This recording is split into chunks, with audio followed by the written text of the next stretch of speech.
ஓகேயா? என் மூணு தெரியுதா?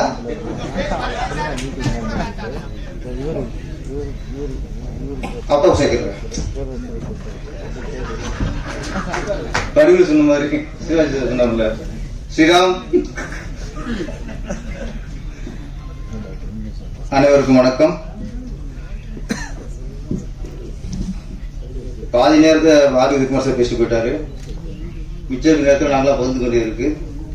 நம்ம கடைசி நாங்கள் பேசுகிற டைம்லாம் போகுது. அதான் ஃபர்ஸ்ட் விட்பா அப்படிங்க எனக்கு கொஞ்சம் பயம் இருந்துச்சு. என்னடா அது புதுசாக ஒன்று ஆரம்பிக்கிறாங்க போல இருக்கு அப்படின்ட்டு தெரியாமல் வந்துட்டோமோன்னு நானும் நினைச்சேன்.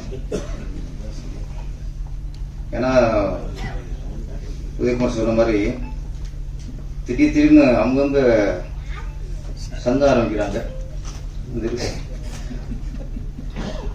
தொழிலாளருக்கு தொழில் சங்கம் ஆரம்பிப்பாங்க, முதலாளிக்கு தொழில் சங்கம் ஆரம்பிக்கிறாங்க. யாருக்காக ஆரம்பிக்க தெரிய மாட்டேங்குது. இப்போ குழப்பமா இருக்கு. அவங்க இப்போ டயர் சங்கம் வந்து நாங்கள் வந்து மியூசிக் யூனியன் ஆரம்பிப்போம். தயாரிப்பாளர் வந்து தொழிலாளர் சங்கம் ஆரம்பிச்சா இயக்குநர்கள் வந்து நம்ம பாடாசிரியர் சங்கம் ஆரம்பிப்போம். நீங்க அதை சேரணும். நீங்க பாடாசிரியர், நீங்க எதையும் விட்டு வைக்கிறது இல்லை. மாபெரும் இசையமைப்பாளர், மாபெரும் பாடலாசிரியர், மாபெரும் இயக்குனர், மாபெரும் கதாசிரியர், மாபெரும் நடிகர், மாபெரும் அரசியல்வாதி, மாபெரும் அப்பா, மாபெரும் தம்பி. இளையராஜா தம்பிங்கிறது எவ்வளவு ஒரு பாக்கியம். இதை விட எல்லாத்துலயும் அது அடங்கிடும். இசைஞானி தம்பிங்கிறதுல இது எல்லாமே அடங்கிடும். கரெக்டா சார்? அந்த பாக்கியம் உங்களுக்கு கிடைச்சிருக்கு. வேற யாருக்கும் கிடைக்காது. நாங்களாம் அன்பு தம்பியா இருக்கலாம், சொந்த தம்பியா இருக்க முடியாது. நீங்க சொந்த தம்பி, ரத்தம் பிளட். ஆனா சார் நான் பேச கவனிக்கணும். அவருக்கா பேசிக்கிறேன். அவருக்கு கவனிக்க மாட்டாரு. மைக்கு அவருக்கு வித்தியாசம். அப்போ நீங்க என்னைய பாக்கணும். நீங்க மாபெரும் மனிதனை உள்ளவர், மனிதனை மதிக்கக்கூடியவர், பேச்சை மதிக்கக்கூடிய மாபெரும் கலைஞர். நீங்க என்னைய பாருங்க. ஒரு முக்கியமான விஷயம் என்னன்னா, மாபெரும் இயக்குனர் எல்லாம் சுட்டாச்சு. மாபெரும் பாடலாசிரியர், மாபெரும் இசையமைப்பாளர், புண்ணியவனர், மாபெரும் மனிதர், மனித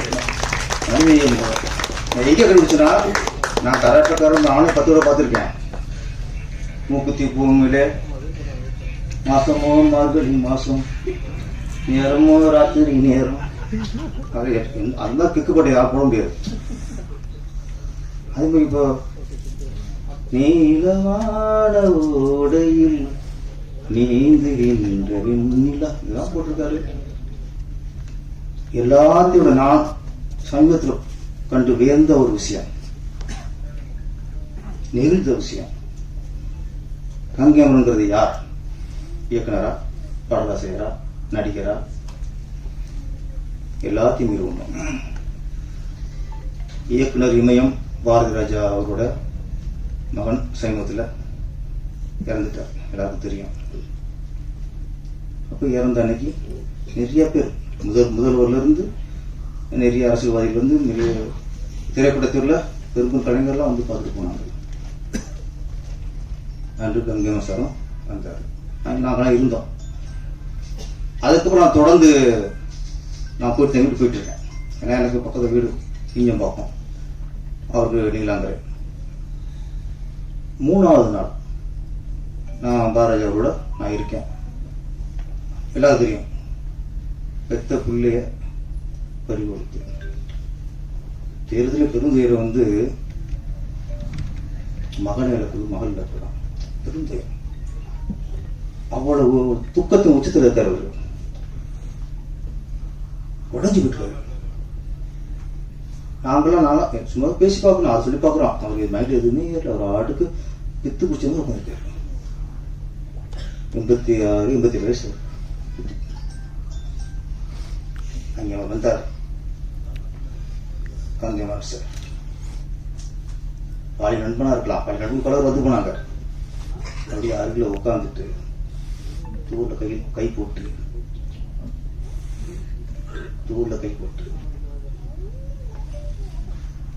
பழைய நினைவுலாம் பேசுறாரு சார்.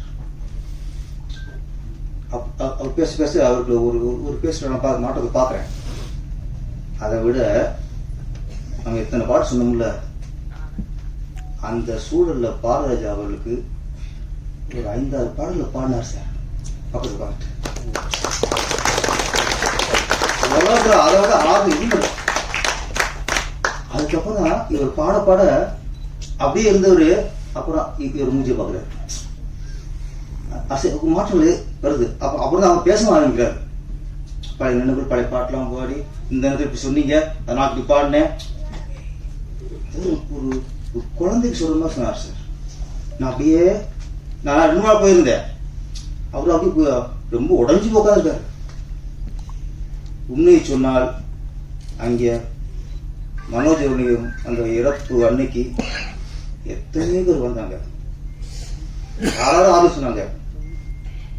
ஆனா கங்கையம்மன் சொன்ன ஆறுதல் அன்றைக்கு அர்த்தமுள்ளதா இருந்தது சார். நான் மறுநாள் போனேன் சார்.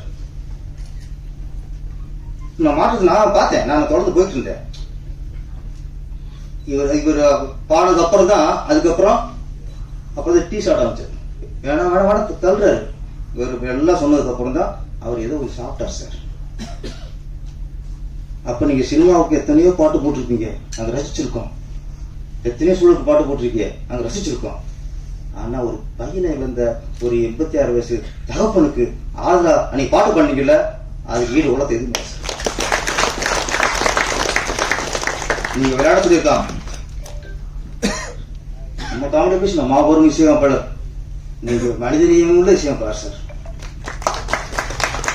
இப்படி ஒரு நண்பன் கிடைச்சதுக்கு உண்மையிலே பாரராஜா அவர்கள் கொடுத்து வச்சிருக்கேன். நாங்களாம் அவங்க ஏக்கம் வந்துச்சு. நம்மளாம் அந்த வயசுல போட்டு நம்ம யாரும் வந்து பேசுவானா, ஆளு சொல்லுவாங்க. கங்கை அமரன் என்பவர் சினிமா கலைஞர்ல சிறந்த மனிதர்.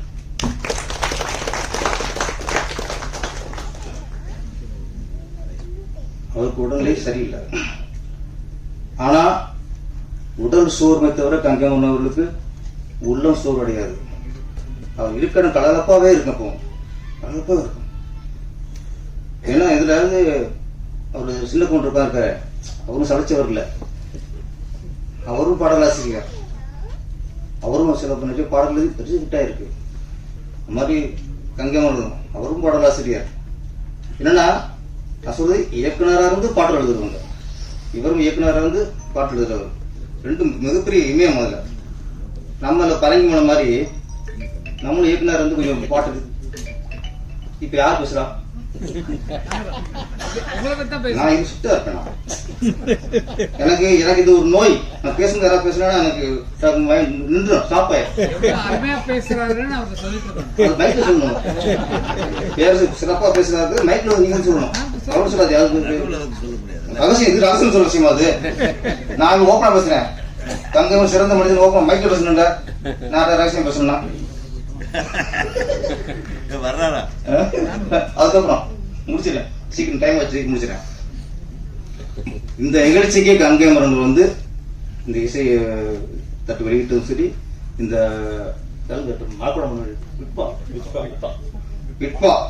இந்த மாநாட்டுக்கு வந்து அவரும் தலைமை அன்னைக்கு அவர் தலைமைதாங்க சரி. இந்த சிறப்புக்குரியது ஒரே விஷயம்தான். சுக்கா பேசி முடிச்சிடறேன். இந்த சூழல்ல இன்னைக்கு திரை உலகம் இருக்கிற சூழல்ல இன்னைக்கு படம் பண்றது ஈஸி, படத்தை எடுத்து முடிக்கிறது ஈஸி. பணம் இருந்தால் படம் இருக்கலாம். அப்போலாம் அப்படி இல்லை. என்ன பணம் இருந்தாலும் சரியான கதை இருக்கணும், சரியான இயக்குனர் இருக்கணும், சரியான மியூசிக் டைரக்டர் எல்லாம் சரியா இருந்தால் தான் படம் அப்போ எடுக்க முடியும். இப்போ அப்படி இல்லை. பணம் இருந்தால் படம் ஆரம்ப படம் எடுக்கலாம். அவ்வளோ ஈஸியா இருக்கு இன்னைக்கு. ஆனால் இன்னைக்கு மிகப்பெரிய சவால்ன்றது படம் ரிலீஸ் பண்றது. முன்ன படம் எடுக்கிறது கஷ்டம். படம் முடிச்சா போதும், ரிலீஸ் ஆயிரும். எப்படி ரிலீஸ் ஆயிரும், யாரும் வாங்கிடுவாங்க. இப்போ படம் எடுக்கிறது ஈஸியா இருக்கு, ரிலீஸ் பண்றது கஷ்டம். இந்த சூழல்ல இது ஒரு இன்னைக்கு ஒரு சிறு அமைப்பா வந்திருக்கு. ஆனா சிறு அமைப்புனாலும் இது ஒரு சிறந்த அமைப்பு, சிறந்த ஒரு நிறைய பேர் படத்தை எடுத்து முடிச்சுட்டு எப்படி ரிலீஸ் பண்றது தெரியாம முடிக்கிறாங்க. அந்த அதை பயன்படுத்த ஏமாத்திடுறாங்க. இப்போ இத்தனை தேட்டர் புக் பண்ணி தரேன், நான் 100 தேட்டர் 150 தேட்டர் நான் ரிலீஸ் பண்ணி தரேன் அப்படின்னு சொல்லிட்டு அந்த ஒரு அதுல 6 மாசத்தை அவங்களுக்கு செலவு பண்ணி அதுக்கு அமௌண்ட் போயிருது.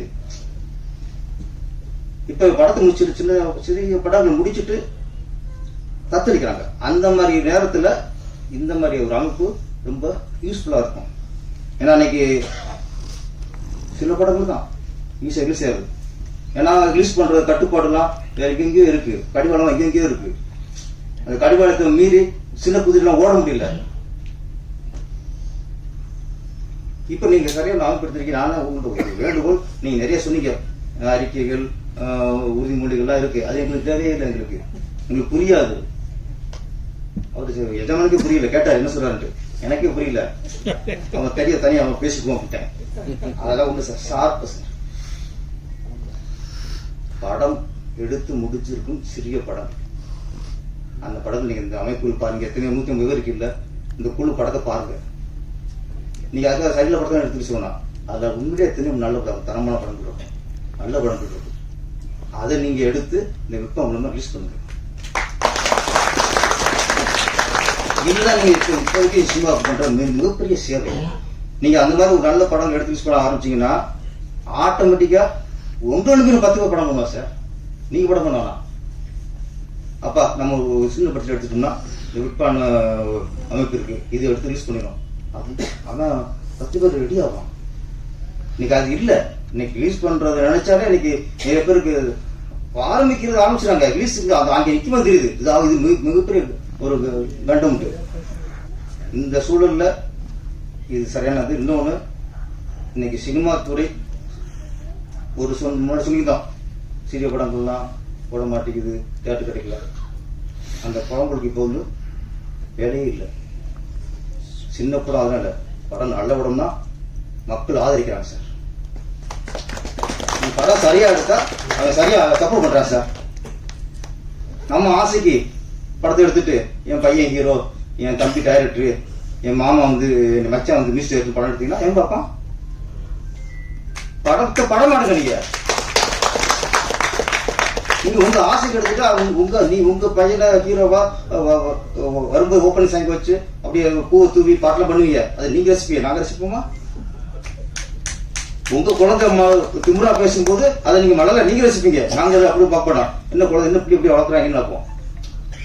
அவன் குழந்தை என்ன பண்ணணும் நம்ம ரசிப்போம் சார். அடுத்தவங்க ரசிப்பான். பிள்ளை வளர்த்துல எனக்கு அப்பா பெற்றவங்க திட்டுவான். அதனால சின்ன படம் எல்லாம் சின்ன படம்னா சின்ன படம் தான் சார். நல்ல படம், தரமான படம், மக்களுக்கு பிடிச்ச படம். அது சின்ன படம் பெரிய படம் இல்லை, அது சரியா இருந்தா ஓடுது இப்போ. ஆனா என்ன ஒரு நல்ல இப்பதான் உருவாகிட்டு வருது, மக்கள் கேட்டு வர ஆரம்பிச்சிட்டாங்க. இந்த நேரத்துல நாங்க தப்பு பண்றோம், சினிமா துறை வந்துட்டு நாங்க தப்பு பண்றோம். எங்களுக்கு அடிச்சுட்டு இருக்கோம், எங்களுக்கு ஒற்றுமை இல்லை. மக்கள் சரியா வரா, சினிமாக்க சரியில்லை. நாங்க சரி பண்ணிக்கணும், ஃபர்ஸ்ட் நாங்க சரி பண்ணிக்கணும். எங்களுக்குள்ள பிரச்சனையா நான் பேசி தீர்த்துக்கணும். என்ன கவலைன்னா நல்ல சினிமா ஒரு ஆரோக்கியம் வர நேரத்துல ஒரு சின்ன பிரச்சனை. இது வந்து நாங்க இன்னார் சொல்ல, எல்லாரும் பொறுப்பு தான். பெப்சியும் பொறுப்பு, தயாரிப்பாளரும் தயாரிப்பாளர் கவுன்சிலும் பொறுப்பு, சாம்பரும் பொறுப்பு, நடப்பு சங்கம் பொறுப்பு. எல்லாம் கூடணும் சார். இல்ல ஒண்ணு கூடி பேசணும். சினிமாவில் வந்து இன்னைக்கு டாக்ஸ் மட்டும் எத்தனையோ கோடி போய்கிட்டு இருக்கு. சென்ட்ரல் கவர்மெண்ட் இருக்கும், ஸ்டேட் கவர்மெண்ட் இருக்கும், அவங்களும் பொறுப்பு. நீங்க படம் ஓடிச்சுன்னா டாக்ஸ் மட்டும் கோடி வாங்கிக்கிறீங்களா? எங்களுக்கு நாங்களுக்கு ஒரு பிரச்சனை இருக்குல்ல, யாரும் வருவா?